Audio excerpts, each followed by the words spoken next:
한국의 급식은 정말 못 봐주겠네요. 중국의 고등학교 급식에 비하면 반찬도 별로고 영양가도 형편없죠. 지금 무슨 근거로 그런 말씀을 하시는 거죠? 여기 해외 각국의 사람들이 모이는 교육 포럼회가 열리고 있습니다. 그런데 한 중국인 교장이 발표를 시작하더니 뜬금없이 한국의 교육 시스템을 폄하하기 시작하는데요. 하지만 약 3분 뒤 한 외국인 남성이 중국인 교장의 발표를 중지시키더니 코웃음을 치고 맙니다. 과연 이곳 포럼장에서는 무슨 일이 있었던 것일까요? 감동의 모든 것 애청자 여러분. 영상 시작 전 좋아요와 불우이웃을 위해 끝까지 시청 부탁드립니다. 안녕하세요. 저는 현재 한국의 한 고등학교에서 원어민 영어교사로 근무하고 있는 루비나라고 합니다. 약 1년 전만 하더라도 캐나다의 고등학교에서 근무하고 있던 저는 한국이라는 나라의 놀라운 선진국 시스템과 살기 좋은 도시 환경을 깨닫고 곧바로 한국으로의 취업 비자를 신청해 고등학교 원어민 선생님으로 근무를 하고 있는데요. 그런데 약 2주 전 저는 고등학교 교장 선생님의 부탁으로 캐나다에서 열리는 교육 포럼에 참가하게 되었고 그곳에서 정말 기괴한 장면을 마주하고 말았습니다.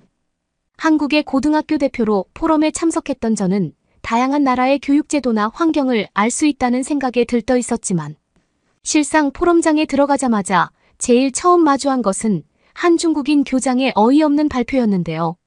단상 중앙에서 중국과 한국의 교육 환경 차이에 대해 발표를 이어나가던 그 중국인 교장은 현재 중국은 전 세계에서 가장 뛰어난 교육 환경과 급식 시스템을 가지고 있습니다.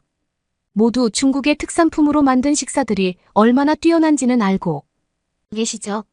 특히나 제가 교장으로 근무를 시작하고 난 뒤에 저희 학교는 캐나다뿐만 아니라 다양한 나라들이 찾아와서 견학하는 세계적인 중국의 고등학교로 거듭났고 지금은 많은 나라의 경력 있는 학교 교장들이 찾아와 중국이 위대한 나라라며 저에게 추천서를 부탁하고 있습니다. 하지만 단 하나의 나라만큼은 오지 않고 있는데요. 그들이 바로 한국에서 근무하는 교사나 교장들입니다. 대체 왜 중국의 속국이면서 중국보다 후진국이기까지 한 이들은 교육 인프라에서 어떤 부분이 잘나서 저희 중국을 이렇게나 무시하는 것일까요? 현재 한국은 전 세계 나라들 중 가장 심각한 후진국 기간을 겪고 있습니다. 상황이 이렇다 보니 그들이 가지고 있는 교육 인프라도 자연스럽게 후퇴하고 있고 지금 한국에서 공부를 하고 있는 대다수의 한국인 학생들은 교복조차 사 입을 돈이 없어서 헌옷, 수거함에서 교복을 찾아서 꺼내 입거나 학생들끼리 교복을 돌려 입는다고 하더군요. 하지만 한국의 학교는 이러한 문제를 전혀 해결하지 못하고 있습니다. 하지만 종종 보면 아직도 많은 외국인 학생들이나 동료, 교사들이 한국이 중국보다 선진국이 아니었냐며 저에게 헛소리를 하고는 합니다. 그럴 때마다 저는 학교에서 전기와 물조차 공급되지 않고 특히나 성장기 학생들에게 가장 중요한 급식조차 나라 자체가 너무 가난해서 제공되지 않는 한국의 현실을 알려주면 모두 놀라더군요. 저는 한국을 깎아내리는 것이 아닙니다. 단지 많은 나라의 교사직 인원들이 한국이라는 나라의 가난함과 후진국 실체에 대해 전혀 모르고 있을 뿐더러 몇몇 외국인 교사들은 한국이 교육 인프라의 선진국이라며 이상한 소리까지 하고 다니기 때문이죠. 심지어 한국은 국가적으로 너무나 가난해서 중국의 도움이 없으면 급식을 먹는 학생들에게 감자조차 제공하지 못합니다. 감자와 고구마 정도라도 급식으로 제공되고 있는 것은 현재 중국이 한국을 엄청나게 도와주고 있기 때문인데요. 이렇게나 교육 인프라가 열악한 한국인데 왜 다들 한국으로 교육 이민이나 교육 취업을 떠나려고 하는 것인지 모르겠습니다.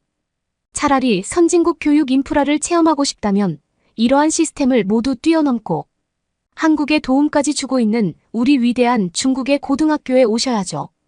심지어 한국의 고등학교들은 그 흔한 화장실조차 없어서 학생들이 운동장에서 일을 해결하고 있습니다. 말 그대로 현재 한국의 학생들은 마치 100년 전 중국의 길거리 환경과 다름없는 쾌적하지 못한 환경을 가지고 있다는 말이죠. 그들은 100년 전과 아무것도 변한 것이 없습니다. 하지만 한국인들은 최근 자신들이 중국인들보다 평균 IQ가 높다는 이상한 자료마저 퍼뜨리고 있습니다. 학교에서 전기조차 공급되지 않아서 대부분의 한국인 학생들이 불볕더위와 한파를 막지 못한 채 열악함 속에서 공부를 하고 있는데 어떻게 중국 학생들보다 IQ가 뛰어날 수 있을까요? 그건 절대 불가능한 헛소리입니다. 실질적으로 한국에서 높은 IQ를 가진 사람들의 DNA를 분석한 결과 대부분의 인원들이 중국인의 혈통이 섞인 사람들이었다는 사실은 한국인들이 절대 공개하지 않는 민감한 자료죠. 너무나 가난해서 수학여행조차 가지 못하는 한국 고등학교로 취업할 시간에 저희 위대한 중국으로 취업비자를 신청해 중국에서 교육자 생활을 하시기 바랍니다. 현재 전 세계에서 최고의 선진국은 중국이지만 한국은 오히려 최악의 후진국 형태를 보이고 있으니까요. 저는 아무런 논리와 근거 없이 처음부터 한국의 교육 인프라를 철저하게 깎아내리는 그 중국인 교장의 발언에 분노의 감정이 생기는 것은 물론 대체 왜 저렇게까지 거짓말을 할까라는 생각이 들었고 그제서야 조금씩 제 주변에서 느껴지는 이상한 시선을 감지할 수 있었습니다. 놀랍게도 제가 앉아있던 자리에는 한국 대표라는 알림판이 책상 위에 놓여져 있었고 그 중국인 교장의 말이 끝나기 무섭게 제 주위 외국인 교사들은 저를 보며 안타까운 시선을 보내고 있었는데요. 그랬습니다. 그들 모두는 중국인 교수의 실체 없는 거짓말에 속아 저를 후진국에서 힘들게 생활하는 교사로 착각하고 있던 것이었고 저는 지금의 이 사태를 그저 분노하는 감정을 드러내는 것이 아닌 철저하게 한국이 후진국이라는 오해를 벗고 오히려 처참한 중국의 실체를 알려야겠다는 생각이 들더군요. 실제로 저는 한국의 고등학교에서 근무하기 전 아시아 나라들의 교육 현황을 알기 위해 중국과 일본과 한국의 고등학교를 실습 선생으로 차례대로 경험해 본 사람이었고 그중 한국의 뛰어난 교육 인프라와 캐나다조차 따라잡을 수 없는 살기 좋은 인프라에 이끌려 한국을 선택했기 때문입니다. 오히려 인터넷에서 선진국이라고 떠들어대던 중국의 고등학교는 정말 이런 곳에서 학생들의 공부가 될까 싶을 정도로 시멘트 가루가 날리는 공사판의 학교들이 대부분이었고 앞서 발표를 진행한 중국인 교장의 말과는 달리 중국인 학생들은 학교에 에어컨조차 없어 여름이 되면 자체적으로 학교를 나오지 않는 황당한 사회적 현상마저 보였던 것이 사실인데요. 결국 저는 조용히 손을 들고 중국인 교장에게 질문을 요청했고 마이크를 넘겨받은 뒤 폭풍 같은 질문을 쏟아내기 시작했습니다. 중국에서 교장 생활을 꽤 오래 하셨다고 했는데 혹시 중국의 학교에서 근무하신 사진이나 자료들을 볼 수 있을까요? 제가 직접 경험한 중국과 한국의 고등학교 모습과는 전혀 상반된 주장을 하고 계셔서 1차적인 질문을 드립니다. 또한 현재 저는 한국의 고등학교에서 1년에 가까운 원어민 교사로 활동하고 있는데 한국이 학생들에게 제공하는 급식조차 나오지 못하는 가난한 나라라는 말은 완전한 거짓말이라고 할 수 있습니다. 오히려 그러한 상황은 현재 중국 고등학교의 모습이 아닌가요? 심지어 현재 한국 학교의 급식 시스템은 캐나다조차 따라하지 못하는 최선두 인프라와 시스템을 가지고 있습니다. 모두 각 나라의 인터넷 커뮤니티들에서 한 번씩은 한국의 뛰어난 급식이라는 사진이나 글을 보신 적이 있을 겁니다. 실제로 한국은 이러한 식단을 영양학적으로 구성하는 전문 영양사가 학교에 상주하고 있을 정도로 성장기 학생들을 위한 체계적인 영양학적 구성과 퀄리티가 좋은 식자재를 사용하고 있어요. 심지어 저의 출생지인 캐나다에서는 이러한 학교 급식 시스템을 개선하기 위해 한국으로 전문 연구원이나 교육 관련자들을 3년 이상씩 출장 근무를 보내고 있는데 만약 당신의 주장이 사실이라면 캐나다의 교육 관련 정부 사람들이 왜 한국의 고등학교로 출장을 떠나는 것일까요? 당신의 주장이 사실이라면 오히려 중국으로 건너가서 중국의 선진국 급식 시스템을 배워야 하는 것 아닙니까? 하지만 놀랍게도 제가 경험한 중국의 고등학교나 교육 시스템은 너무나 수준 낮은 모습을 보여주고 있었습니다. 또한 더욱 재미있는 통계를 알려드리겠습니다. 중국의 학생들 중 70% 이상이 중학교 수준의 교육과정으로 졸업한다는 사실을 모두 알고 계신가요? 중국은 그 정도로 교육 인프라가 완전히 박살난 상태이고 중국인 부모들조차 이러한 상황을 어떻게 개선하지를 못해 그저 손 놓고 바라보고만 있습니다. 그리고 이러한 이유 때문인지 실제로 중국에서는 고등학교 자체를 졸업한 학생 자체가 굉장히 적고 당연하게도 그들에게 제공되는 교육 인프라는 시간이 지날수록 더더욱 후진국화되고 있죠. 심지어 제가 실습생으로 잠깐 머물렀던 중국의 고등학교에서는 학생들에게 1차원적인 노동을 강요하고 그 수익의 일정 부분을 학교에 지급하라는 황당한 통지가 있기도 했습니다. 이처럼 중국은 학생들의 교육은 어떻게 되든 전혀 상관하지 않는 완벽한 후진국이에요.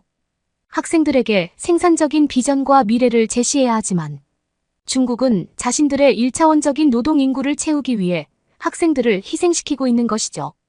처음부터 중국의 교육당국은 학생들을 가르칠 의욕조차 없었습니다. 그들은 오히려 뛰어난 중국인 학생들이 있으면 그 학생을 바보로 만들기 위해 온 힘을 다하고 있고 오히려 이러한 학생들을 경계하고 있죠. 객관적이고 철저히 세분화되어 있는 교육 커리큘럼을 통해 뛰어난 학생이 좋은 학교에 갈 수 있는 선택권을 얻는 민주주의 한국과는 아주 다른 모습입니다. 이에 반해 한국의 고등학교는 어떤 모습인 줄 아십니까? 한국의 고등학교에는 학생들의 체력 증진을 위해 헬스장과 수영장, 심지어 최근에는 학생들의 온전한 휴식을 위해 카페까지 생기고 있는 학교들이 많아지고 있습니다. 앞서 발표를 진행한 중국인 교장분의 말씀과는 달리 한국은 전기와 수도, 공급에서도 너무나 뛰어난 인프라를 이미 갖춘 나라이기에 학생들이 머무르는 학교에서 물이 나오지 않는 사태는 전혀 발생하지를 않죠. 하지만 중국의 고등학교가 여름에 어떤지 아십니까? 그들은 엄청난 폭염을 방지하려고 일부러 학생들의 수업 시간에 정전을 유발해 전기료를 아끼려는 정책마저 실행하고 있고 학교를 관리할 돈까지 없어 학생들의 화장실을 야외 운동장에다가 설치했습니다. 학교 화장실에 비데와 공기청정기까지 설치된 한국 고등학교의 모습과는 완전히 반대되는 수준 낮은 환경이죠. 그리고 이러한 교육 환경은 현재 선진국인 한국과 후진국인 중국의 교육 인프라를 더욱 가속화하고 있습니다. 하지만 중국은 전혀 이러한 문제를 개선할 생각이 없어요. 그런데 도대체 왜 중국의 교육 관련 관계자들은 이러한 포럼이 있을 때마다 한국을 깎아내리는지 정말 모르겠습니다. 원하신다면 제가 근무하고 있는 한국의 고등학교 사진이나 급식 사진들을 전부 공개하겠습니다. 실제로 한국의 고등학교 급식은 이제 해외에서도 너무나 인기가 많아서 인터넷에 간단하게 검색을 해보기만 해도 바로 알 수가 있을 정도인데요. 더는 거짓된 자료와 선동의 발언으로 한국의 뛰어난 선진국 교육 인프라를 깎아내리지 마시기 바랍니다. 그렇게 한다고 해서 중국의 교육 환경이 개선되는 것이 아닙니다. 중국이라는 나라 자체가 더더욱 후진국의 길을 걸을 뿐이에요. 1차적으로 정리했던 내용의 발언을 마치자마자 제 주위에서는 정말 중국인 교장의 발언이 전부 거짓말이었냐며 자신들의 휴대폰을 사용해 검색하는 모습을 보이기 시작했고 몇몇 포럼장 구석에서는 중국인들은 거짓말을 하는 나라라는 웅성거림이 들려오기도 했습니다.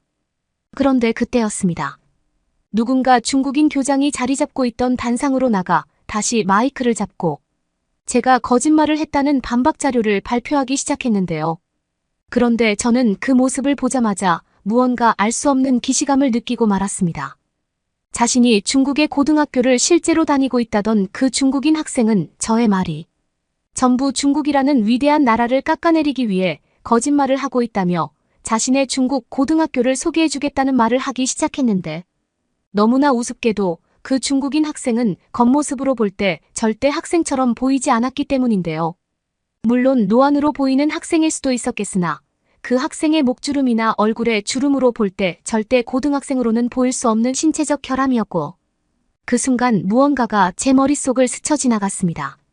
그 중국인 학생은 자신이 중국의 상하이 고등학교에서 제일 뛰어난 학생으로 분류되고 있다는 말과 함께 중국의 급식은 가난한 한국인들은 절대 먹지조차 못하는 돼지고기와 소고기가 나온다며 헛소리를 하기 시작.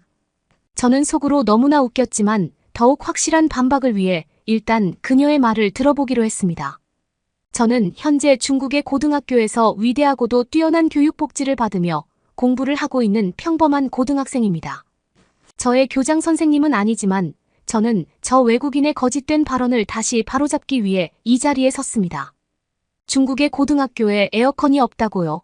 그건 완전히 중국을 물로 보는 발언입니다.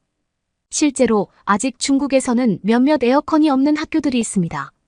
하지만 그것은 절대 가난하거나 돈이 없어서 그런 것이 아니죠. 중국인들은 태어날 때부터 불과 같은 열정을 가지고 태어난 뜨거운 사람들입니다. 그리고 항상 더운 기후를 타고 나서인지 에어컨이 오히려 더 건강에 안 좋죠. 이제 막 성장하고 있는 저와 같은 성장기 학생들에게 차가운 에어컨 바람이 더 독이 되는 법입니다. 결국 이러한 에어컨이 없는 문제들이 있는데 외국인 선생님께서는 그 이유를 전혀 모르고 발언하고 계시네요. 중국이 한국보다 어떻게 가난할 수 있겠습니까? 실제로 중국의 고등학교 급식은 한국인 학생들은 너무나 비싸서 먹지도 못하는 소고기와 돼지고기 그리고 계란이 매일매일 나오고 있습니다. 한국인들의 평균적인 월급이나 교육 인프라로는 절대 꿈도 꿀 수 없는 대단한 급식이죠. 직접 중국에서 근무하셨으면 이러한 실체를 다 알고 계신 줄 알았는데 왜 중국에 대해 거짓말을 하시는지 모르겠네요. 또한 중국의 고등학교는 화장실이 없는 것이 맞습니다. 오히려 공부를 진행하는데 화장실이 있는 것이 더 문제가 될 뿐이죠. 이러한 화장실을 찾는 과정들을 통해 공부를 하려는 인내도 키우고 참을성을 기르는 법입니다. 한국의 학생들처럼 하고 싶은 것을 다 하고 화장실도 다니면서 공부를 하면 시간 자체가 부족해지는 법입니다. 다시 한번 말씀드리지만 절대 돈이 없어서 화장실을 설치하지 않은 것이 아닙니다. 중국은 정확히 한국보다 1000만 배 이상의 부자 나라가 확실합니다. 그러한 이유로 지난 항저우 올림픽은 중국의 부유한 특징을 활용해 전 세계 참여인들이 뛰어난 선진국, 중국을 간접적으로 느껴볼 수 있는 대잔치가 되기도 했죠. 이처럼 중국은 전 세계에서 현재 제일 뛰어난 선진국입니다. 하지만 한국의 고등학생들은 처음부터 후진국에서 태어나서 지금도 중국으로의 이민을 신청하고 있어요. 그 나라가 못 살기 때문에 중국의 뛰어난 교육 인프라와 선진국 급식을 체험하려고 중국으로 오는 것이죠. 그리고 한국의 고등학교에 헬스장이 있다고 하셨는데 공부만을 해야 하는 학생들에게 그것이 왜 필요합니까? 이러한 시스템 자체가 바로 한국의 교육 인프라가 얼마나 열등한지 보여주는 예시입니다. 중국인 학생들은 처음부터 강인하게 태어나서 나약한 한국의 학생들처럼 체력을 기를 필요 자체가 없죠. 이게 바로 가난한 후진국인 한국과 위대한 선진국 중국의 차이입니다. 오늘 교육 포럼에서는 저와 같은 학생들이 몇몇 참여한 것으로 아는데 그들 대부분은 한국의 교육 인프라 실체를 모르고 있죠. 전기를 공급할 돈이 없어서 학생들이 공부조차 제대로 하지 못하는 나라가 바로 한국입니다. 하지만 현재 중국은 어떤가요? 중국의 교육 인프라는 너무나 뛰어나서 캐나다는 물론 이제는 유럽의 몇몇 국가들까지 중국으로 찾아와 중국 고등학교의 사진들을 찍어가고 있고 이것을 대단한 뉴스로 내보내고 있습니다. 그리고 한국 학교에 화장실에 비데가 있다는 말은 무슨 영화에서나 나올 법한 말을 해서 반박할 가치조차 느껴지지 않습니다. 아무리 부유한 나라라도 그런 나라가 세상에 어디 있겠습니까? 놀랍게도 그 중국인 학생의 발언이 끝나기 무섭게 포럼장 전체에서는 우하는 소리와 함께 야유하는 목소리들이 동시에 들려왔고 역시나 저와 똑같은 생각을 가진 사람들이 있었는지 정말 고등학생이 맞냐며 나이를 물어보기도 했습니다. 말을 이어나갈 때만 해도 자신감 있어 보이던 자칭 그 중국인 학생은 얼굴이 붉어지기 시작했고 옆에 있던 중국인 교장은 황급히 상황을 정리하려는 듯 30대로 보이는 중국인 학생에게 빨리 내려가라는 손짓마저 하는 모습을 볼 수 있었죠. 그런데 바로 그 순간 포럼장 구석에서 너무나 익숙한 한국어가 들려왔고 저는 소리가 나는 곳을 바라본 순간 깜짝 놀라고 말았습니다. 놀랍게도 그곳에는 누가 봐도 한국인처럼 보이는 한 한국인 여성이 자신이 한국의 고등학교에서 직접 근무하고 있는 수학교사인데 말을 좀 해도 되겠냐며 단상 위로 올라오고 있었거든요. 그 한국인 선생님은 단상에 올라서자마자 자신의 교사 자격증을 사진 자료로 보여주기 시작했고 서울의 한 고등학교에서 근무하고 있는 자신의 사진, 자료와 함께 중국인 교장에게 몇 가지 묻고 싶은 것이 있다며 말을 이어나가기 시작했습니다. 저는 한국에서 고등학교 선생님으로 근무하고 있는 김도경이라고 합니다. 여기 저와 같은 많은 한국인 선생님들이 참석한 교육 포럼장이지만 발표 내용에 관해서는 한국을 전혀 모르시는 분들이 많은 것 같은데요. 첫 번째로 제가 보여드리고 싶은 것은 바로 한국 고등학교의 실제 근무 모습입니다. 사진에서 보이는 것처럼 모든 학생들이 깨끗한 교복을 입고 학교에서 수업을 듣고 있죠. 심지어 아까 중국인 교장 선생님께서 주장하신 것처럼 화장실이 외부에 있지도 않습니다. 최근 한국의 학교들에서는 화장실 시스템을 한 번 더 발전시키려는 대대적인 인프라 계획을 가지고 있고 그 첫 번째로 학교 내부의 학생들을 위한 샤워장을 만드는 방안을 구축하고 있죠. 또한 한국의 고등학교 학생들은 돼지고기나 소고기와 같은 비싼 음식 재료를 급식으로 전혀 먹어보지 못한다고 하셨는데 이 또한 사실이 아닙니다. 물론 고기라는 음식 재료 자체가 싸다는 것을 말하고 싶은 것이 아닙니다만 한국에서는 그러한 가격적인 음식 재료 구성보다 성장기 학생들에게 정말 도움이 되는 영양학적 구성을 수치학적 통계로 완벽히 통제하고 있어요. 그리고 하나 덧붙이자면 거의 제공되는 급식에서는 매일매일 고기 반찬이 꼭 나오고 있습니다. 성장기 학생들에게 단백질 섭취는 굉장히 중요하기에 실제로 저희 학교만 하더라도 최근에는 스테이크와 새우 요리가 제공되고 있기도 하고 학생들이 좋아하는 돼지고기 요리는 거의 매일 나오고 있죠. 아까 주장하신 것처럼 가난한 한국은 고기조차 먹지 못한다는 발언과는 전혀 다른 모습인데요. 제가 여기에 덧붙여 한 가지 더 주장하고 싶은 재미있는 자료는 바로 중국과 한국 성장기 학생들의 체격과 키 차이입니다. 같은 아시아계 사람이기에 영양학적 구성이 다르면 당연히 키와 체격의 차이는 벌어지게 되고 실제로 후진국의 나라일수록 해당 절대 수치가 작은 값을 보이고 있는데요. 재밌게도 현재 중국 고등학생들의 평균 키는 160이라는 통계 자료를 보이고 있으며 한국 고등학생들의 평균 키는 170으로 추정되고 있습니다. 무려 10cm나 차이가 나는 모습이죠. 이러한 모습만 보더라도 현재 한국에서 제공되는 영양학적 급식들이 얼마나 강한 힘을 가졌는지 충분히 확인할 수 있습니다. 특히나 계속해서 한국은 가난한 후진국이라고 하셨는데 현재 중국은 고등학교의 졸업생 숫자 그 자체가 굉장히 적지 않나요? 그만큼 현재 중국은 어려운 교육 환경을 가지고 있고 그래서 그런지 대다수 중국인 학생들은 졸업에 대한 열정 자체가 없습니다. 물론 최근 한국에서도 학력에 대한 자유로운 의견들이 생겨나고는 있지만 의무교육이 있기 때문에 자신의 의지만 있다면 고등학교 졸업은 크게 어렵지 않거든요. 만약 정말 한국이 중국보다 후진국이었다면 이러한 문제가 동일하게 생기지 않았을까요? 단순한 교육 인프라 순위만 보더라도 한국은 3위 안에 등록되어 있고 중국은 3위권 밖에 형성되어 있습니다. 제가 끝으로 하고 싶은 말은 더는 한국에 대한 거짓 정보나 교육 인프라에 대한 열등감을 공식적인 자리에서 드러내지 않았으면 하는 바람입니다. 오직 중국이라는 나라만이 이러한 모습을 보이고 있기에 저와 같은 한국인으로서는 굉장히 화가 많이 나네요. 해당 한국인 선생님의 발언이 끝났을 때 포럼장에는 끊임없는 박수 소리가 들려오기 시작했고 저 또한 그녀의 당당하고도 근거 있는 발표에 뜨거운 마음이 생기기도 했습니다. 하지만 그 중국인 교장의 발언에 반박을 하는 것에 무려 1시간 이상의 시간이 소요된 상황이었기에 포럼장에 있던 전 세계 각국의 교육자들은 중국인 교장과 학생에게 야유를 보내기 시작했고 몇몇 외국인 교사들은 포럼장에 중국과 관련된 관계자들을 전부 내보내달라는 단호한 모습마저 볼 수 있었죠. 선진국 한국이 부러워서 열등감을 느끼는 중국인들이 많다는 것은 알았지만 저는 그들의 거짓된 발언을 바로잡는 것에 얼마나 많은 에너지와 시간이 필요한지 깨달았고 그날 이후 한국의 고등학교로 돌아와 이러한 국제적인 문제점을 알리는 강의를 대외적으로 진행하기도 했습니다.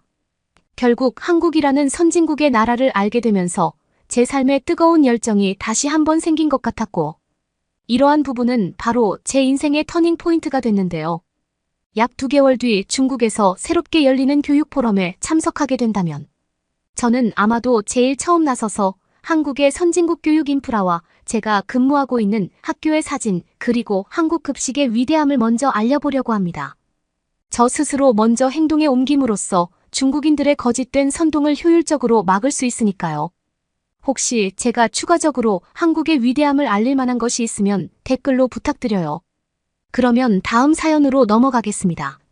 한국은 내 자리니까 너는 중국이나 가라. 일본에서 울면서 한국행 비행기표 끊고 있는 네 모습이 벌써 그려지네. 이탈리아 대학에서 여학생들이 서로를 비난하면서 한국은 자기 자리라고 말하고 있는데요. 그 뒤로는 음흉한 웃음을 짓고 있는 다른 여학생이 있습니다. 도대체 무슨 일 때문일까요? 안녕하세요. 저는 지금 한국에서 지내고 있는 이탈리아인 세르비라고 합니다. 저는 어렸을 때부터 한국에 관심이 많았는데요. 이건 한 8년 전부터 시작한 거예요. 저희 첫 아이돌은 샤이니였죠. 샤이니가 셜록을 부르면서 앞으로 다가오는 순간 저에게 셜록의 나라는 영국이 아니라 한국이었어요. 공부를 할 때마다 샤이니는 저의 빛이었어요. 다만 지금은 방탄소년단을 좋아하긴 해요. 원래 소녀의 마음은 갈 때니까요. 저는 대학에 입학하는 순간부터 무조건 한국으로 교환. 학생을 가겠다는 열정을 가지고 있었는데요. 이 플랜에는 거침이 없었어요. 저는 꿈꾸던 한국을 가기 위해서 항상 애썼어요. 2020년 전까지만 해도요, 코로나19 팬데믹으로 인해 하는 일이 막힐 거라고 저는 진짜 생각도 못했어요. 그래서 20년, 21년, 22년을 그냥 그대로 학교를 다닐 수밖에 없었는데요. 저는 혹시 모를 희망을 위해 휴학을 했어요. 그리고 돈을 벌었어요. 매일같이 빵집에서 열기와 싸우는 게 얼마나 힘든지 아세요? 저는 빵을 사랑했지만 쉬운 일은 아니었어요. 빵집에서 일이 너무 힘들면 열이 받았어요. 제 계획에서 저는 22년도 한국에서 즐기는 모습밖에 없었는데 말이에요. 심지어 저는 방탄소년단 때문에 한국의 군대까지 이해하고 있었어요. 제 아이돌이 언제 군대에 가서 사라질지 모르는데 한국에서 콘서트를 가야 할 거 아니에요. 하지만 가지는 못했어요. 22년까지도 외국 여행이 그렇게까지 자유로워지지는 않았으니까요. 그러다가 드디어 23년 여름부터 교환학생이 열린다는 소식이 들려왔죠. 저는 한국에 인기가 있을 거라고는 생각을 안 했는데요. 다들 미국을 더 가고 싶어 할 거라고 생각했죠. 저는 무조건 서울대로 가고 싶었어요. 일단 국립대이기도 하고 한국에서 제일 좋은 대학교이니까요. 그런데 코로나도 아닌데. 이 계획에 태클을 거는 친구가 있었어요. 바로 수라나였죠. 걔는 저와 다르게 블랙핑크의 팬이었는데요. 걔도 서울대 교환학생 자리에 지원을 한 거예요. 서울대에서 우리 학교에 오는 인원이 일단 한 명밖에 없었어요. 저희 학교에서도 한 명밖에 갈 수가 없다는 이야기였어요. 저희는 전쟁을 시작했습니다. 원래도 저희가 좋은 사이는 아니었지만 중학교 때부터 꿈꿔왔던 제 계획에 태클을 거는 거였으니까요. 저희는 한국에 가겠다는 일념하에 라이벌이 되어서 싸움을 시작했어요. 원래는 그렇게 친한 사이는 아니어도 서로에 대한 미운 감정은 없었는데요. 이제는 라이벌이었어요. 라이벌 의식은 미묘한 저류 잔잔한 물결처럼 지인의 잔잔한 바다에 잔잔한 파문을 일으키며 시작되었습니다. 저희는 진짜 유치하게 서로를 괴롭혔어요. 이런 식이었죠. 어머 한국에 못 가서 울고 있을 세르비 안녕 수라나가 이러면 저는 또 그랬죠. 어머 한국이 아니라 이탈리아에서도 표가 없어서 블랙핑크 콘서트에 못 갈 수라나야 밥 잘 먹었니? 저희는 발표가 나올 때까지 이러고 있었어요. 유치하죠. 저도 인정해요. 한국 유학의 기회가 다가오자 이 물결은 경쟁의 물결로 커졌습니다. 서울대 교환 학생 자리를 놓고 벌인 싸움은 단순한 경쟁이 아니라 저희가 소중히 여기는 꿈에 대한 헌신을 가늠하는 척도였습니다. 그들은 각자의 목표에 가까워지는 동시에 서로를 견제하는 복잡한 경쟁의 역학관계를 헤쳐나가야 했습니다. 경쟁 속에서도 세르비와 수라나 사이에는 무언의 존중이 존재했습니다.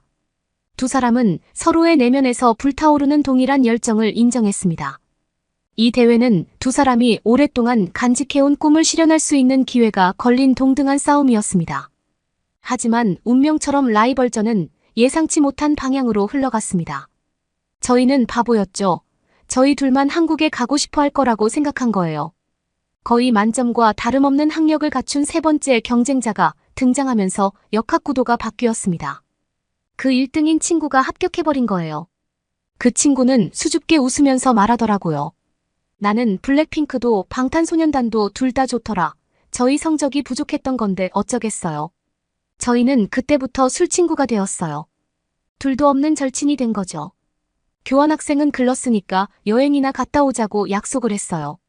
하지만 인생은 우리가 전혀 예상치 못한 순간에 우리를 놀라게 하는 경우가 많습니다. 서울대 불합격에 대한 실망은 새로운 기회로 바뀌었습니다. 저희 둘 다 이지망이었던 학교를 합격하게 되었거든요. 저는 연세대학교로 수라나는 고려대학교로 교환학생을 갈 수 있게 된 거예요. 저희는 기쁨의 눈물을 흘리면서 서로를 껴안았어요. 이게 이탈리아보다 더 큰 싸움이 될 거라는 걸 몰랐죠. 우리 한국으로 가기 전까지만 해도 완전히 절친이었어요. 저희는 한국에서 연세대와 고려대가 그렇게 라이벌인지 전혀 몰랐거든요. 대회의 치열함과 경쟁의 열기가 시작되기 전 제 일상은 가벼운 기쁨과 한국 문화에 대한 풍요로운 탐험으로 가득 차 있었습니다. 이 기간 동안 저와 과수라나의 교류는 잦았고 동지애를 느낄 수 있었습니다. 이 시기는 한국에 대한 공통된 열정이 나중에 드러날 경쟁심을 초월한 방식으로 두 사람을 이어주는 가교 역할을 했던 시기였습니다. 세르비는 일찌감치 꽃을 피운 한국 문화의 풍부한 매력에 빠져들었고 그 매력은 앞으로의 여정에 대한 기대감으로 꽃을 피웠습니다. 저희 한국에 대한 사랑은 단순히 샤인이나 방탄소년단과 같은 대중문화 현상에 뿌리를 둔 것이 아니라 한국의 심오한 역사, 활기찬 전통, 한국인의 따뜻한 마음씨로까지 확장되었습니다. 무엇보다 제가 제일 진정한 친구였던 날이 있어요. 바로 블랙핑크 티켓팅이요. 저는 진짜 너무 부러웠어요. 2023년에 방탄소년단은 군대에 가서 한국에서 콘서트를 간다는 제 꿈은 망했거든요. 수라나는 블랙핑크 콘서트 마트를 다른 곳도 아니고 서울에서 간다는 게 얼마나 배가 아팠는지 몰라요. 서울 한복판에 북적이는 PC방에 앉아 키보드 위에 손가락을 올려놓으니 아드레날린이 솟구치고 설렘이 밀려옵니다. 오늘은 다른 날이 아니라 블랙핑크 콘서트 티켓이 판매되는 날이고 저뿐만 아니라 다른 사람들도 티켓을 구하기 위해 이곳에 왔기 때문입니다. 제 티켓팅도 아닌데 긴장이 되더라고요. 제 빠른 반사신경과 냉혹한 K-팝 티켓팅 세계에 익숙한 제게 의지하고 있는 사람들의 구세주입니다. 티켓팅 웹사이트에 로그인하자 긴장감이 감돌고 키보드를 두드리는 소리와 조용한 속삭임이 교향곡처럼 공기를 채우는 것을 느낄 수 있었습니다. 판매 시작 시간이 가까워지면서 심장이 두근거리는 것을 느낄 수 있습니다. 저는 이런 순간을 위해 수년 동안 배운 모든 팁과 요령을 떠올렸어요. 여러 개의 브라우저 창이 열리고 각 창은 잠재적인 성공 또는 실망이 될 창들이었는데요. 아이돌을 라이브로 볼 수 있는 기회를 얻기 위해 경쟁하는 수천 명의 팬들과 시간과의 싸움을 해본 적이 있습니다. 주변에서는 좌절의 한숨과 작은 승리의 소리가 들립니다. 저는 집중력을 잃지 않고 화면에 시선을 고정하고 손가락은 연습된 민첩함으로 키보드를 빠르게 움직입니다. 이 치열한 디지털 경쟁에서는 매 순간이 중요합니다. 노련한 프로처럼 서버 충돌과 오류 메시지를 피하며 웹사이트를 탐색할 때면 긴장감이 느껴집니다. 제 카트에는 저뿐만 아니라 이곳에 오지 못한 친구들, 직장이 있거나 해외에 사는 친구들을 위한 자리도 여러 개 있었어요. 그들은 저에게 블랙핑크의 라이브 무대를 볼 수 있기를 바라는 마음으로 이 임무를 맡겼으니까요. 드디어 영혼처럼 느껴지는 순간 앞자리는 구경도 못했고요. 제일 꼭대기층이었어요. 수라나는 그래도 눈물을 흘리더라고요. 안도의 물결이 저를 덮쳤고 이어서 승리의 물결이 밀려왔습니다. 저도 모르게 작은 환호성을 지르며 주변 사람들의 부러움에 시선을 끌어모았습니다. 저는 재빨리 친구들에게 메시지를 보내 좋은 소식을 전했어요. 이탈리아 친구들도 엄청나게 부러워했어요. 이탈리아에서도 티켓 구하기가 힘들다고요. 이렇게 사이가 좋았는데요. 저희 싸움은 연고전에서 시작됐어요. 저는 한국 대학들이 이렇게 축제의 진심인 줄 몰랐어요. 알고 보니까 한국에서 제일 재미있는 축제 중에 하나더라고요. 방탄소년단은 볼 수 없었지만 방탄소년단 소속사 가수들이 가득 왔어요. 정말 세상에서 제일 재밌었어요. 연세대학교 학생으로서 연고전은 경기가 아니라 연대생들의 정체성의 일부이자 전통이며 자존심과 명예가 걸려있는 전쟁터입니다. 1세기가 넘게 이어져 온 뿌리 깊은 라이벌 의식과 기대감으로 공기가 가득 차 있었어요. 우리 대학의 상징인 청색 유니폼을 입은 저는 자부심과 소속감이 솟구치는 것을 느낍니다. 이것은 단순한 스포츠가 아니라 역사 충성심 그리고 갈등보다는 축하에 가까운 라이벌 관계에 관한 것입니다. 경기가 시작되면 저는 흥분을 감추지 못하고 자리에서 일어날 수밖에 없어요.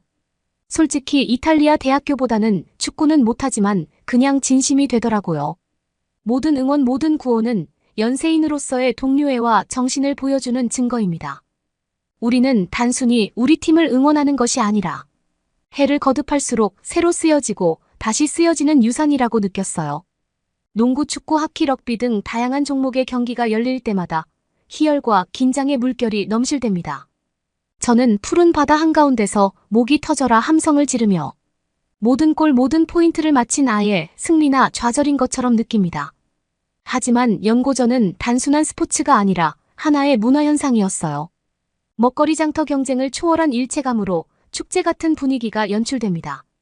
이곳에서 경쟁은 우호적이며 젊음과 각 기관에 대한 헌신을 축하할 수 있는 이유이기도 합니다. 밤이 되면 그 열기는 사그라지지 않고 변모합니다. 환호성은 노래로, 구호는 함께 나누는 웃음으로 바뀝니다. 라이벌 관계에도 불구하고 연세대와 고려대 학생들 사이에는 상호 존중, 우리 모두가 더 큰 이야기의 일부라는 인식, 한국인 특유의 경험을 공유한다는 인식이 존재합니다. 저희는 게임 하나하나가 끝날 때마다 엄청나게 싸웠어요. 저는 연고전이라고 했고 수라나는 고연전이라고 하면서요. 저희가 사이가 안 좋았던 건 아니에요. 상황들이 자꾸 저희를 라이벌로 만들었던 것뿐이에요. 그렇게 8월까지 한국에 있다가 저희 둘 다 같은 비행기를 타고 이탈리아로 돌아오게 되었는데요. 둘 다 거의 병에 걸렸어요. 한국을 너무 가고 싶었어요. 정말 답답했어요. 신기한 일이에요. 20년을 이탈리아에서 살았는데 6개월 산 한국이 더 좋다니요. 이탈리아 생활에 다시 적응하면서 저는 다른 사람들에게는 사소해 보이지만 걔는 말로 표현하기 어려운 의미를 담고 있는 독특한 종류의 그리움과 씨름하고 있습니다. 그것은 바로 한국에서 일상의 필수품이 되어버린 아이스 아메리카노를 마시는 걸 못하는 게 너무 힘들었어요. 한국에서 아이스 아메리카노는 단순한 음료가 아니라 하나의 문화현상이었습니다. 번화한 서울거리부터 조용하고 경치 좋은 마을까지 어디를 가든 사람들은 아이스 아메리카노 잔을 들고 다녔습니다. 계절의 변화에도 영향을 받지 않고 사계절 내내 커피를 마셨죠. 저마다 독특한 분위기의 커피숍은 세상 돌아가는 풍경을 바라보거나 좋은 책에 빠져들며 음료를 즐길 수 있는 안식처가 되어 주었습니다. 하지만 이곳 이탈리아의 커피 문화는 확연히 다릅니다. 이탈리아에는 풍부하고 훌륭한 커피 전통이 있지만 아이스 아메리카노는 그 전통의 일부가 아닙니다. 이탈리아에서 커피는 고풍스러운 카페에서 여유롭게 즐기는 전통적인 에스프레소나 카페오레가 더 어울립니다. 한국에서 아이스 아메리카노를 보편화시킨 빠른 속도의 테이크아웃 커피 문화는 눈에 띄게 부재합니다. 저도 바리스타로 일해봤는데 확실히 한국의 영향을 많이 받아서 그런지 조금씩은 아이스 아메리카노를 찾는 사람들이 많아진 것 같긴 했어요. 커피의 오랜 역사를 가지고 있었고 차가운 커피를 절대로 마시지 않겠다는 저의 고집이 한국이라는 나라에게 꺾이게 된 것이죠. 하지만 보편적으로 모든 카페에서 있는 건 아니었어요. 그래서 파리에서는 매일 아이스 아메리카노를 마실 수가 없었어요. 그리고 아이스 아메리카노보다도 믹스커피가 정말 맛있었어요. 세상에나 어떻게 이렇게 맛있는 커피가 있는가 싶었죠. 그래서 저는 한국을 추억하며 매일 한 개씩 먹고 있습니다. 아무 커피숍에나 들어가서 아이스 아메리카노를 주문하면 내가 원하는 커피가 나올 거라는 확신을 가지고 주문하던 편리함이 그립습니다. 얼음이 컵 옆면에 부딪히며 톡톡 튀는 소리와 상쾌하면서도 부드러운 커피의 맛이 그립습니다. 이곳의 커피숍은 그 자체로 매력적이고 즐거운 곳이지만 아이스 아메리카노를 달라는 제 요청을 이해하지 못하는 것 같았습니다. 설명하려고 하면 의아한 표정을 짓거나 콜드브루나 아이스 라떼를 권하는 경우가 많습니다. 같은 커피가 아닙니다. 맛과 경험은 다르며 제가 남긴 삶을 끊임없이 상기시켜주는 역할을 하죠. 아메리카노에 대한 그리움은 사소한 불편함처럼 보일 수 있지만 생활에서 당연하게 여겼던 삶의 일부에 대한 그리움이라는 더 큰 의미를 담고 있습니다. 저도 처음에 한국에서는 아이스 아메리카노를 비웃었었는데요.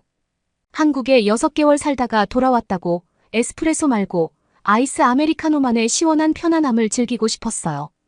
커피 하나를 시켜도 이탈리아는 너무 답답했어요.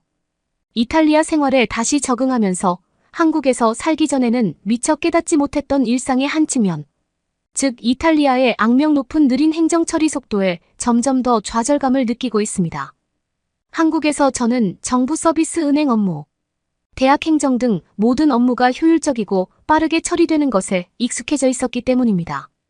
한국에서는 행정 업무가 얼마나 빠르고 원활하게 처리되는지 놀랐던 기억이 납니다. 수업 등록, 은행 계좌 개설, 정부 서류 처리 등 모든 것이 간소화되고 효율적이었습니다. 디지털 기술의 사용은 지루하고 시간이 많이 걸리는 프로세스를 놀라울 정도로 간단하고 빠르게 처리할 수 있는 획기적인 전환점이 되었습니다. 공과금 납부나 유틸리티 설정과 같은 간단한 작업도 스마트폰 앱에서 몇 번의 클릭만으로 처리할 수 있게 되었습니다.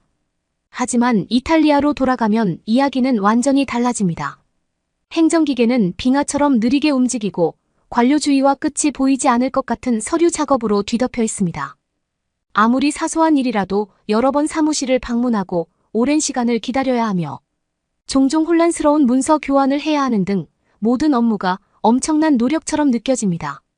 모든 것이 온라인으로 통합되고 접근이 가능했던 한국 시스템의 디지털 편의성이 그리워집니다. 전통적인 종이 기반 프로세스에 의존하다 보니 업무 속도가 느려질 뿐만 아니라 불만과 불확실성이 더해집니다. 명확하고 간소화된 절차의 부재는 종종 행정적 관료주의 미로에서 길을 잃은 듯한 느낌을 줍니다. 한국에서 고국으로 돌아온 후 한국에서의 일상생활에서 생각보다 그리운 점이 하나 있는데 바로 거의 모든 건물과 가정의 필수품이었던 효율적인 냉난방 시스템이었습니다. 이러한 편의시설이 보편화되지 않았거나 효율적이지 않은 곳으로 돌아와 보니 그 편리함과 편안함이 눈에 띄게 느껴집니다. 한국에서는 사용자 친화적인 첨단 냉난방 시스템에 놀랐습니다. 특이한 국의 전통 바닥 난방인 온돌은 추운 겨울을 따뜻하게 보낼 수 있게 해줬습니다. 아파트에 들어서자마자 온돌 바닥에 따스한 온기가 느껴지는 것은 금세 익숙해져 버린 사치였습니다. 집에서 자주 사용하던 부적절한 난방 시스템과는 확연히 다른 아늑하고 편안한 환경을 제공했습니다. 마찬가지로 무더운 여름에 한국의 에어컨은 놀라울 정도로 효과적이었습니다. 카페버스 교실집 등 대부분의 장소에 에어컨이 기본으로 설치되어 있었습니다. 공간을 빠르게 식혀주는 기능 덕분에 습한 여름을 훨씬 더 견딜 수 있었습니다. 저는 에어컨이 설치된 방에 들어서자마자 바깥의 답답한 더위로부터 즉각적으로 벗어날 수 있었는데 이는 지금 제가 마주하고 있는 효율성이 떨어지는 시스템과는 확실히 달랐어요. 솔직히 이탈리아의 집들은 겉으로는 예뻐 보여도 대부분 18세기에 지어진 건물들이 많아서 너무 추워요. 집에 돌아가면 냉난방 시스템이 구식으로 느껴집니다. 겨울이 되면 온돌만큼 효율적인 것이 없다는 것이 절실히 느껴집니다. 난방기는 온기가 골고루 퍼지지 않아 방 안 곳곳에 냉기가 남아 겨울을 견디기 힘든 경우가 많아요. 한때 동경했던 오래된 건물의 매력은 이제 추운 계절에는 편안함을 포기해야 한다는 단점이 있습니다. 여름은 또 다른 도전 과제를 안겨줍니다. 에어컨이 흔하지도 않고 강력하지도 않아서 폭염에 대처하기가 특히 어렵습니다. 한국에서 익숙해져 있던 광범위하고 효과적인 냉방 시스템의 부재가 절실히 느껴집니다. 대중교통이나 작은 상점, 카페 등 한국 같으면 당연히 냉방 시설이 갖춰져 있을 곳도 불편할 정도로 더운 경우가 많습니다. 이렇게 한국을 그리워하던 중에 저는 정말 눈에 띄는 공고를 발견했어요. 한국 누구라도 알 수 있는 대기업이었는데요. 이탈리아에 진출해 있는 지사였어요. 전 대기업에서 언제나 일해보고 싶었는데요. 그냥 일반 대기업이 아니라 한국계 대기업이라고 하면 더 환영이었어요. 한국식 일처리에 이미 익숙해진 사람이니까요. 저는 공고를 찬찬히 뜯어보면서 제가 조건이 맞나 보고 있었어요. 그리고 앞으로 뭘 더 준비해야 이 자리에 합격할 수 있을까 고민하고 있었어요. 한국 학생들은 기본적으로 학사까지 가지고 있고 석사까지 한 학생들도 너무 많아서 제가 그런데 그때 제 뒤에 누가 있었는지 아세요? 또 수라나예요. 근데 또 그 뒤에는 누구의 눈빛까지 있었는지 아세요? 조용히 서울대에서 교환학생을 갔다 온 그 친구 말이에요. 채용 공고에 아무리 생각해도 3명을 뽑을 것 같지는 않은데 진짜 지독한 애들이에요. 영원히 끝나지 않을 라이벌인가 봐요. 그러면 다음 사연으로 넘어가겠습니다. 일본 요코하마 한 일본인 가정집에서 손녀가 한국말로 통화를 하자 할머니가 화를 냅니다. 그거 한국말이잖아. 어떻게 된 거니? 왜 한국말을 하는 거니? 손녀는 이때다 싶어서 대답을 했습니다. 할머니, 저 한국이 좋아졌어요. 그런 헛소리 하지 마라. 그럴 거면 집을 나가거라. 할머니가 욱해서 소리치자 손녀는 정말로 집을 나가버리는데요. 할머니는 왜 한국을 싫어하는 걸까요? 안녕하세요. 저는 일본 요코하마에서 태어나 쭉 자란 미산인이라고 해요. 저는 형제는 없고 친구도 없어요. 그럴 만한 데는 이유가 있는데요. 저는 어릴 때 신문에 도배될 정도의 큰 사건의 주인공이었거든요. 제가 6살 때 집에 큰 불이 난 적이 있는데 그 사건으로 부모님은 돌아가시고 저만 가까스로 구출되었다고 해요. 비록 모든 피부에 화상을 입었고 호흡기도 다쳤지만 그 정도 큰 화재에서 살아났다는 건 기적과도 같은 일이래요. 하지만 그 후 후유증은 물론 끔찍한 치료의 고통을 참아내야 했어요. 끝나지 않는 추가 수술들, 흉터 재건술도 해야 했어요. 한 살씩 지날수록 저희 키도 골격도 커가면서 화상을 입은 살도 계속해서 문제가 발생했거든요. 게다가 그때 마셨던 연기로 인해 호흡기 치료도 필요했고 상담 치료까지 받아야 했기에 어린 시절 기억은 병원이 전부였죠. 그나마 다행인 건 그래도 그 수술을 거치며 그냥 보면 제가 그런 일을 겪었는지는 전혀 모를 정도로 좋아졌다는 거예요. 부모님도 없는데 수술비나 그 많은 치료비는 어떻게 했냐라고 생각하실 수 있는데요. 저는 운이 좋게도 아주 부유한 집의 외동딸이라 가능했어요. 저도 부모님이 살아계실 때는 이런 것을 잘 몰랐지만 커가면서 자연스럽게 알게 되었죠. 어떤 사람들은 이 정도로 재산이 많으면 그래도 행복하겠지 하며 쉽게 가늠하시는 분들도 있어요. 제가 받았던 치료의 고통을 단 하루라도 느껴본다면 쉽게 그런 이야기는 못할 텐데 말이에요. 암튼 다시 제 이야기로 돌아올게요. 저는 수차례 병원을 오가며 학교를 결석해야 하는 일들이 많아졌기에 개별 홈스쿨링을 받았어요. 뭐 그러다 보니 저는 늘 친구가 없었죠. 요코하마가 위로 내려다 보이는 그 큰 집에 대부분 혼자 덩그러니 앉아있는 일이 많았어요. 그래도 아예 혼자는 아니었어요. 저에게도 안정감을 주는 한 사람은 있었거든요. 저희 세상이자 저의 전부라고 할 수 있는 저희 할머니예요. 할머니는 아주 옛날부터 지어진 일본 전통 가옥에 아직도 살고 계세요. 우리 집에 함께 살자고 몇 번이나 제안했지만 할머니는 현대적인 것은 불편하다고 어릴 때부터 살았던 그 집이 가장 좋으시대요. 저는 할머니가 좋은 게 가장 좋은 사람이라 할머니가 좋아하는 건 다 해주고 싶은 마음이거든요. 할머니를 생각만 해도 고소한 된장국 냄새가 생각나면서 저를 안정되게 해요. 저는 주말마다 할머니네로 향했고 할머니와 이야기하는 시간이 가장 많았죠. 그러면서 할머니의 어린 시절 이야기를 종종 듣는 재미가 있었어요. 할머니의 어린 시절 겪은 전쟁 그때의 어려움도 들었습니다. 할머니도 그 전쟁 때 가족들을 잃었다고 해요.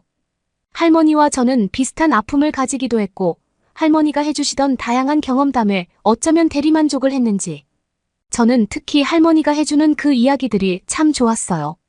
아 그리고 저희 할머니네 집 마당에는 100여 년이 된 아주 큰 벚꽃나무가 여러 그루 있어요. 봄이 되면 벅찰 정도로 가득 피거든요. 향기로운 그 벚꽃이 둘러싸인 정원에 앉아 할머니랑 따뜻한 녹차 한 잔을 마시며 이야기하는 건 제 인생에서 가장 큰 행복이었던 것 같아요. 할머니밖에 없냐고요?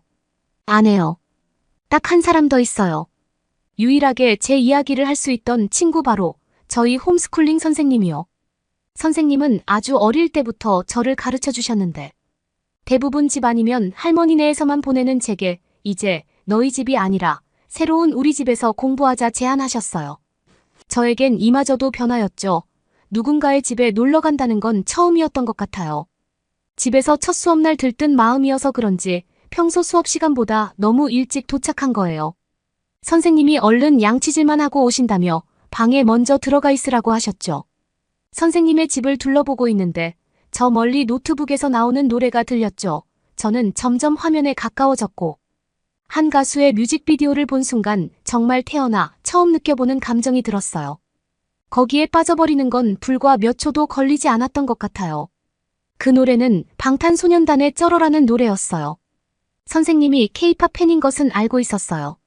수업을 하면서 이야기해 주신 적이 있었거든요. 하지만 저는 모든 것에 딱히 관심이 없었어요. 선생님은 한국으로 교환학생으로 다녀온 적도 있어서 한국어도 아주 능숙하고 한국인 친구들도 많았어요. 제가 호기심을 보이자 선생님이 같이 시노쿠보 거리에 가볼래 하셨죠. 아, 시노쿠보 거리는 일본 요코하마에서 한국의 코리아타운 정도로 생각해 주시면 될 것 같아요. 그곳에는 K-팝 굿즈부터 한국 뷰티 제품, 한국 특유의 길거리 음식을 파는 가게들이 서 있는 곳이에요. 저는 생각해 본다고 대답했지만 사실은 좀 부끄럽기도 했어요. 낯선 것들에 도전하는 건 저에겐 쉽지 않은 거였거든요. 그 후 며칠 동안 수업이 끝난 저녁엔 한국에 대해 이것저것 검색하며 찾아보게 되었어요. 팬클럽에도 가입했죠. 검색하는 것마다 경험해보고 싶은 것들 천지라 시간 가는 줄 모르는 저녁이 계속됐던 것 같아요. 혼자 지내면서 늘 무료하고 지루하게만 느껴지던 저녁이 완전히 다르게 바뀐 거죠. 수업이 없는 주말 문득 선생님이 말해준 시노쿠보 거리를 가보고 싶어 무작정 향했어요. 항상 저와 함께하는 기사. 아저씨께도 비밀로 한 채여 택시를 타고 도착한 그곳은 신기함을 넘어 신나기까지 했어요. 골목골목까지 돌아다니며 사진으로 담았죠. 그러다 좁은 골목 끝. 한 식당 살짝 열린 창문 사이로 풍겨나오는 맛있는 향기에 이끌리듯 식당 문을 열어버렸습니다. 가게 안으로 들어가자 한국어로 된 잔잔하고 감미로운 노래가 흘러나왔고 식당 내부는 한국의 전통 장식들로 가득 꾸며져 있었어요. 한국의 장식들은 저희 나라와 분명히 다른 매력을 가지고 있는 것 같아요. 두리번거리며 보자 꽤 많은 사람들이 내부에 있었어요. 저는 저쪽 구석진 테이블로 자리를 잡았죠. 마침 제 옆 테이블엔 저처럼 혼밥을 하러 온 남자가 있었어요. 그 남자와 저를 제외하면 모두 일행과 앉아 있었죠. 메뉴판을 열어봤더니 생소한 음식 이름도 음식, 사진과 설명까지 일본어로 잘 되어 있어 메뉴를 정하긴 어렵지 않았어요. 다른 사람들이 하는 것을 보고 테이블 위에 놓인 버튼을 누르며 주문하는 과정까진 아주 순조롭게 마쳤죠. 그리고 기다리던 메뉴가 나왔습니다. 이게 무슨 일이지 당황스러웠어요. 젓가락과 숟가락이 없더라고요. 사장님이 바빠서 까먹으셨나 또 테이블의 버튼을 눌러야 하나 쭈격거리고 있는데 옆 테이블에 혼자 앉았던 그 남자가 제 테이블을 톡톡 쳤습니다. 저는 당황해 그 사람을 쳐다봤죠. 살짝은 헝클어진 듯한 머리에 후드티를 입은 남자는 다가와 제 테이블 옆에 손을 가져가더니 서랍을 휙 열어 그 안에서 젓가락과 숟가락을 건네주곤씩 웃었어요. 그 사람은 웃자 초롱초롱한 눈망울이 초승달처럼 바뀌는데 인사를 해야 하는데 말이 나오질 않았어요. 식사를 다 했는지 그 사람은 순식간에 가방을 메고 나가버렸어요. 저는 그날 제가 먹었던 메뉴가 무슨 맛이었는지 기억도 나질 않는 것 같아요. 그렇게 시간은 흘렀어요. 일주가 흐르고 그 다음 주 그렇게 얼마나 지났을까요? 처음엔 생소하고 신비하기만 했던 그 거리는 이젠 매주 저희 주말 일상으로 자리 잡았어요. 매콤함 때문에 냄새도 맡기 힘들었던 떡볶이는 출출하면 가장 먼저 생각나는 음식이 되어버렸고요. 또 저는 팬 미팅도 참석하고 팬송도 배우고 몇 가지 춤 동작을 익히면서 처음으로 점점 제 인생이 재밌다 생각되기 시작했어요. 꼭 그 스타에 빠져서 제가 이렇게 변하는 건 아니었는데요. 사실 제가 심취된 것은 같은 것을 좋아하는 공감대를 가진 사람들끼리 모여 나누는 마음. 커뮤니티 속에서 제가 느끼는 소속감 등은 제가 가져보지 못한 하지만 늘 갖고 싶어 하던 거였나 봐요. 제가 좋아하는 가수의 앨범 굿즈들이 꽉 채워진 저희 집은 이젠 더 이상 쓸쓸하게만 느껴지지도 않았어요. 그러다 생각했어요. 한국어를 배워보고 싶다고 홈스쿨링 선생님께 이야기했더니 한 학원을 알려주셨어요.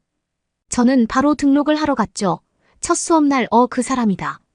숟가락 젓가락 골목길 끝 식당에서 만났던 그 남자였어요. 그 남자는 한국인이었어요. 지석이라는 이름의 이 학원에서 한국어를 가리키는 선생님이었죠. 저는 홈스쿨링이 끝나는 저녁 타임에 학원을 다녔어요. 그렇게 몇 주 시간 지나면서 안녕 잘가 같은 기본적인 한국어를 익혀갔는데 해본 적 없는 발음이 많아서 생각보다 잘 안 되더라고요. 그런 저에게 지석이는 미사닝 특유의 억양이 좋아라고 말해주었죠. 부끄럽고 설레는 그 말 덕에 더 열심히 하는 계기가 됐던 것 같아요. 하루빨리 더 많은 말들을 알고 싶어 내내 한국어로 된 노래를 흥얼거리고 영화 드라마를 접하며 열중했죠. 틈이 생기면 저는 지석이와 시간을 보내며 한국어도 배우고 한국에 대한 이야기를 들었어요. 저도 저희 속 이야기를 나누며 그렇게 우린 더 가까워졌어요. 지석이는 저보다 5살이나 많은 공무원이라고 했어요. 잠시 휴식기를 가지는 중이라 여행을 왔고 친한 분의 부탁으로 조금만 한국어 수업을 맡게 되었다는 걸 알았어요. 점점 지석이를 좋아하는 마음이 커져가는 만큼 한국에 대해 궁금함도 비례했어요. 하지만 할머니에겐 이야기할 수 없었어요. 어릴 때부터 할머니가 가진 아픔을 들어왔는데 그런 할머니에겐 말할 엄두도 나지 않았거든요. 계속 새롭게 하는 것들이 많아지다 보니 주말마다 가던 할머니네로에 방문하는 횟수가 줄어들었어요. 할머니는 드디어 저만의 일상이 생겼다고 응원해 주셨지만 실은 할머니를 만나면 좋아하는 것들을 비밀로 하고 할머니에게 이야기할 수 없는 것들이 많아져 그 좋았던 시간들이 불편하게 느껴지더라고요. 오랜만에 주말에 할머니네로 가기로 했어요.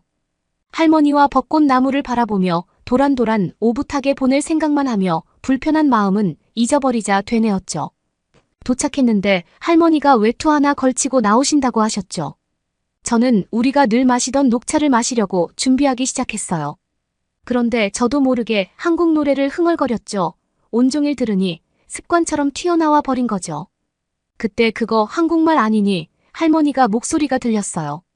저는 얼어버려 아무 대답도 하지 못해버렸죠. 더는 도망가고 싶지도 숨기고 싶지 않은 맘에 나 좋아하는 것들이 생겼어요. 라는 말로 시작해 그간의 이야기를 겨우 꺼냈지만 반응은 제가 예상했던 것보다 더 안 좋았어요. 할머니는 그 마음이 정리될 때 할머니 집에 오라고 하셨죠. 어릴 때 겪은 사고 이후로 그렇게 슬픈 날은 없었을 거예요. 저에겐 늘 뭐든지 인자하셨던 할머니였는데 어제 일이 있고 다음 날 학원에서 한국어 수업을 듣는 내내 집중하질 못했어요. 그런 저를 지석이는 바로 알았나 봐요. 끝나고 저녁을 먹자고 하자더라고요. 처음 만났던 그 식당에서요. 그때는 한국어로 쓰여 있어 읽지 못했는데 그 식당의 이름은 서울 딜라이트였어요. 지석에게 할머니와 생겼던 이야기를 했어요. 그동안 할머니에 대해 이야기해 오곤 했어서 지석이는 오히려 할머니를 이해하라고 했죠. 시사를 끝내갈 때쯤 지석은 저에게 이제 곧 한국에 돌아가야 한다고 말했어요. 오늘이 볼 수 있는 마지막 날이라고 왜 시련은 한꺼번에 몰려오는 건지. 어쩐지 재밌어지던 저의 꿈 같던 시간들이 다시 깨져버리는 듯한 기분이 들더라고요. 지석이는 오늘은 저희 집에 데려다 준다고 했어요. 누군가 저희 집에 데려다 주는 건 기사 아저씨 빼고는 처음이었어요. 기사 아저씨께 오늘은 따로 간다고 처음으로 연락을 한 것 같아요. 귀가는 늘 아저씨가 함께 해주셨거든요. 차로 가면 너무 빠르게 도착해버릴 것만 같아. 아쉬운 마음에 지석이와 아주 천천히 걸으며 저희 집으로 향했어요. 집에 거의 다 도착할 때쯤 지석이는 제 손을 살며시 잡더니 사랑해라 말해줬어요. 단박에 알아들었어요. 배운 단어였거든요. 심장이 철컥 내려앉는 기분이었죠. 그렇게 지석이가 한국으로 떠나고 저는 매일매일이 다시 이전 일상처럼 느리게 가는 듯 느껴졌어요. 뭘 해도 재미있지 않았고 뭘 먹어도 맛이 느껴지질 않았어요. 그렇다고 해서 할머니네 집에 갈 수도 없었어요. 제 마음이 정리가 되지 않았으니까요. 매일이 멈춘 것 같은 시간에 제 일상엔 더 이상 할머니의 따뜻한 음식, 냄새도 무언가를 하고 싶은 호기심들도 사라져갔죠. 모든 게 따분했어요. 옛날에 제 모습처럼 그러던 어느 날 메시지가 날아왔어요. 비행기 티켓 2장을 예매한 내역과 덧붙여 있는 내용은 내게 와줄래? 내가 가장 사랑하는 사람과 말이야. 라는 글과 자신의 명함을 보내줬어요.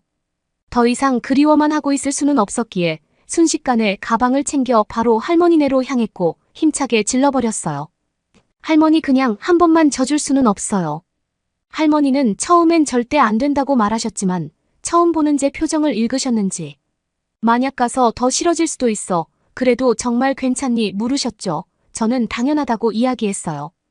비행기에 가는 내내 얼마나 설레고 긴장됐는지 모르겠어요. 눈 깜짝할 사이에 도착해 있었죠. 할머니는 표정이 좋지 않으시면서 한마디도 안 하셨어요. 공항에서 내린 후 예약해둔 호텔로 체크인부터 해야겠구나 하고 있었는데 할머니가 한국에 처음으로 건넨 말은 호텔 말고 어디서 일하는 녀석인지나 좀 보자 할머니.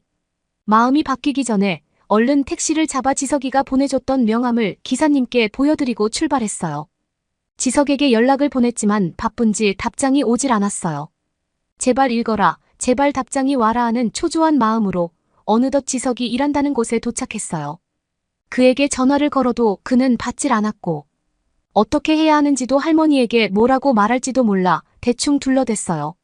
지금 바빠서 잠깐만 구경하고 있으면 될 것 같아요. 할머니는 인상을 쓰신 채 춥다 안에 앉아있겠다고 하셨어요. 계속 전화를 받지 않는 지석이 야속하기까지 했어요. 1분이 10분처럼 느껴지는 시간이었던 것 같아요. 할머니에게 사실대로 말하고 숙소나 가야겠다는 생각에 전화기를 포기하고 건물 안으로 들어갔어요. 그런데 아무리 찾아봐도 할머니는 보이질 않아 저는 순간 겁이 나고 눈물이 차오르기 시작했죠. 내 욕심 때문에 할머니마저 잃게 될까봐 너무 무서웠거든요.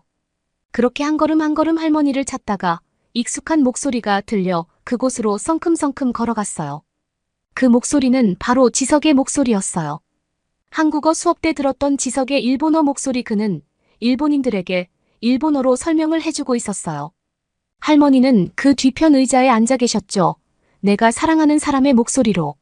직접 들은 이야기들은 알고 있었던 것보다 더 충격적이어서 그곳에 있는 제 발걸음이 창피하게 느껴지더라고요.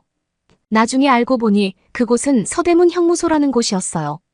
지석이 드디어 저를 발견하고 특유의 촉촉한 눈으로 처음 만난 그날처럼 반달눈을 하며 제게 웃어 보였어요. 그러곤 할머니에게 아주 정중하게 고개를 숙여 인사를 했어요. 할머니의 기분은 어떤지 도통 알 수 없는 표정이었어요. 지석이 방금 설명한 역사들을 들으니 왜인지 그를 똑바로 바라보기 힘들었는데 그가 이제 퇴근이니 주차장에서 만나 자곤 하더라고요. 지석의 차를 타고 목적지를 가는 동안 지석은 저에게 보고 싶었다는 이야기를 해줬어요. 저도 너무나 그랬다고 이야기하고 싶었지만 할머니 눈치가 보여 대답할 수는 없었죠. 차를 타고 가는 내내에도 할머니는 아무런 말씀도 없이 창밖만 보셨어요. 우리는 남산이라는 곳으로 향했는데 가는 길 보이는 한국의 모습은 인터넷으로 보던 것보다 훨씬 더 멋있었어요. 특히 광화문이라는 쪽을 지나는데 한국의 현재와 과거를 한눈에 담을 수 있는 모습은 충격적이기까지 했어요. 초저녁이 되어 어둑해진 터라 제가 인터넷으로만 보던 모습과 달랐어요. 오히려 더 멋진 모습이었어요. 불을 밝혀놓은 공의 모습은 직접 경험해보신 분들만 아실 수 있을 감동이었거든요. 그렇게 우리는 남산에 도착해 케이블카에 올랐고 지석이는 할머니와 저에게 친절하게 설명해주며 눈부신 서울의 야경을 보여줬어요. 우린 꽉 채운 일정을 마치고 호텔에 들어왔어요. 할머니는 그때까지도 별말을 하지 않으신 채 우린 각자 침대에 누웠어요. 정적을 깨보려 한마디 꺼내려는데 할머니가 내일 비행기로 돌아가라고 하시는 거예요. 정말 너무하다며 저는 엉엉 울어버렸어요. 그런데 가서 너희 짐을 다 가지고 제대로 오라는 말이야 라곤 하시더군요. 저는 놀라 아무 대답도 할 수 없었어요. 미사닝 7살 전에나 봤던 표정을 오늘은 내내 보여주더구나. 할머니를 부둥켜 안고 얼마나 울었는지 모르겠어요. 그러고선 저는 다음 날 할머니와 함께 요코하마로 돌아갔어요. 할머니가 말씀하시더군요.